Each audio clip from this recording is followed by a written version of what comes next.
guys, welcome to my channel Study with Science. In this video, we'll be learning about JAK-STAT pathway. So this JAK-STAT pathway is one of the signal transducer mechanisms. So the main important three compounds that are present in this JAK-STAT pathway are, the first one was JAK, which is an enzymatic protein and the name is Janus kinase.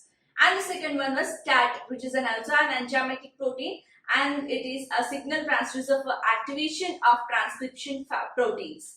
And the third one was the receptors or the ligand binding site to which the chemicals get bound to. And further, those binding of those chemicals activate the entire pathway of the JAK-STAT. So while learning this JAK-STAT pathway, the main components, the main important thing that we have to notice is the main kind of chemicals that activate the JAK-STAT pathway are the cytokines. Cytokines which further lead to the development of entire immune system. So that is why this JAK-STAT pathway can also be called a cytokine signaling pathway. And this pathway is an important pathway which is responsible for the entire immune system, development of the entire immune system in the human body. So let us get deeply into this JAK-STAT pathway.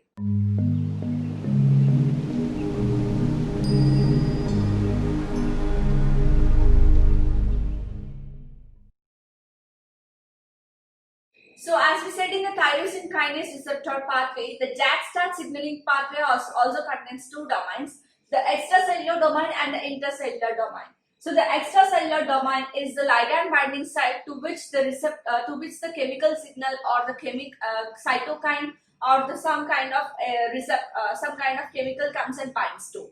So this is the receptor binding site, and usually, as I said, the JAK-STAT pathway are mainly linked to the cytokine signals. So here the cytokines, this is the place where the cytokines comes and binds to.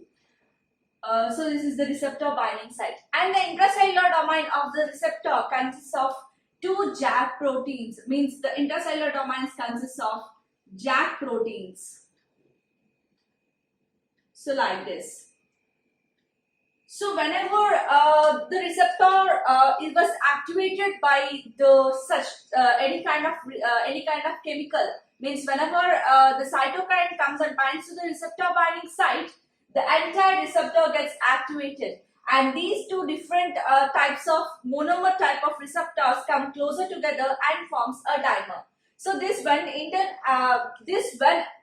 is activated by cytokine, they forms a dimer, and the two such receptors comes closer together, and this is what we said to be the activated form of the receptor. So whenever the dimerization happens, the JAK proteins which are present in two such receptors transphosphorylate each other.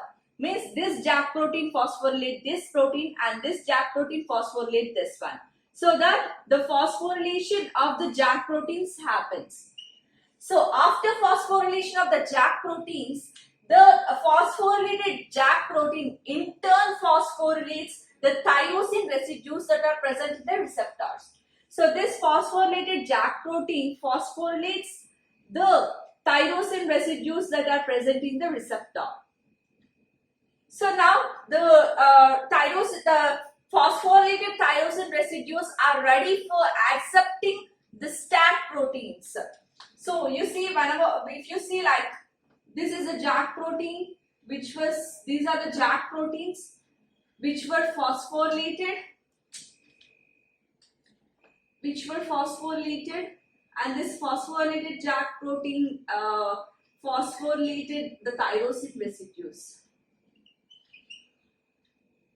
So now here these phosphorylated tyrosine residues are ready to accept the STAT proteins. So now the STAT proteins comes and binds to the phosphorylated tyrosine residues in this manner. So the STAT proteins consist of different types of domains. Here the domain which is responsible for binding of the STAT protein to that of the phosphorylated tyrosine residues are the SH2 domains. So the SH2 domains of the STAT proteins are responsible for docking of the STAT protein to that of the phosphorylated tyrosine residues. So if the STAT proteins dock here, bind to this phosphorylated tyrosine residues. And now, after this happens, the STAT proteins also get phosphorylated. So now these phosphorylated STAT proteins dissociates from the receptor. The phosphorylated STAT protein dissociate from the receptor, and two such STAT proteins combine together and forms a dimer.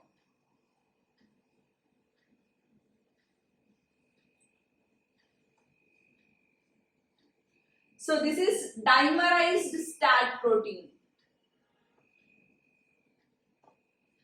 So two such STAT proteins dissociate from the receptor, and those two of such STAT proteins combines with each other and form a dimerized STAT. Here there are two kinds of such dimerized STAT proteins, which are homogeneous and heterogeneous type. The homogeneous type are the dimerized STAT proteins which came from the same type of receptors, and the heterogeneous dimerized STAT proteins are the STAT proteins which are initiated from two such different types of receptors. So dimerized STAT protein sends signals to this. This is present in the cytosol. So see, like this is plasma membrane and this is the cytosol. This enters into the nucleus of the cell. So the dimerized STAT protein from the cytosol, it enters into the nucleus of the cell, and cells send signals to the nucleus to initiate further cellular responses. So now the cellular responses happen. So the main kind of cellular responses are, it is responsible for sending signals to the DNA that is present in the nucleus for the transcription, for the production of the genes that are responsible for production of the immune cells.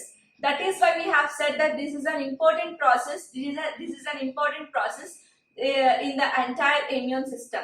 So this STAT protein sends signals to the for the transcription mechanism, for the production of the genes that are responsible for immune cells. So that is why we have said this is an important mechanism for immune response.